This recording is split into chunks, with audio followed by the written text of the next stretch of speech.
Hi hello வணக்கம் நண்பர்களே. Welcome to நலம் தரும் சமையல் சேனல்.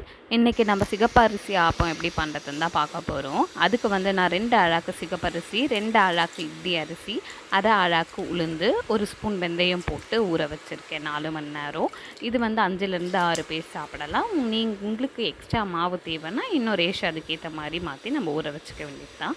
நான் 4 மணி நேரம் அரிசி ஊறினதுக்கப்புறமா கிரைண்டரில் போட்டு மாவை அரைப்பட்டு வச்சுக்கிறேன்.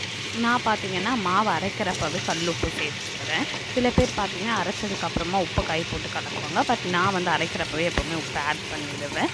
மாவு அரைச்சி எடுத்துக்கிட்டேங்க. நான் அன்றைக்கி காலையிலே அரைச்சிக்கிட்டேன் நைட்டு டிஃபனுக்காக. ஈவினிங் பார்த்தேன் மாவு ஓரளவுக்கு புளிப்பு ஏறி இருந்துச்சு. ஸோ நைட்டு பார்த்திங்கன்னா ஆப்பக்கடாயில் ஊற்றி மூடி வச்சிடுறேன்.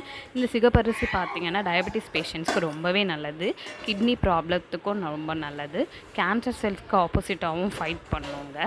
நம்ம மருந்தை உணவாக சாப்பிட்றத விட உணவை மருந்தாக சாப்பிட்டோன்னா ரொம்பவே நல்லது இல்லைங்க. கஷ்டப்பட தேவையில்லை இல்லையா?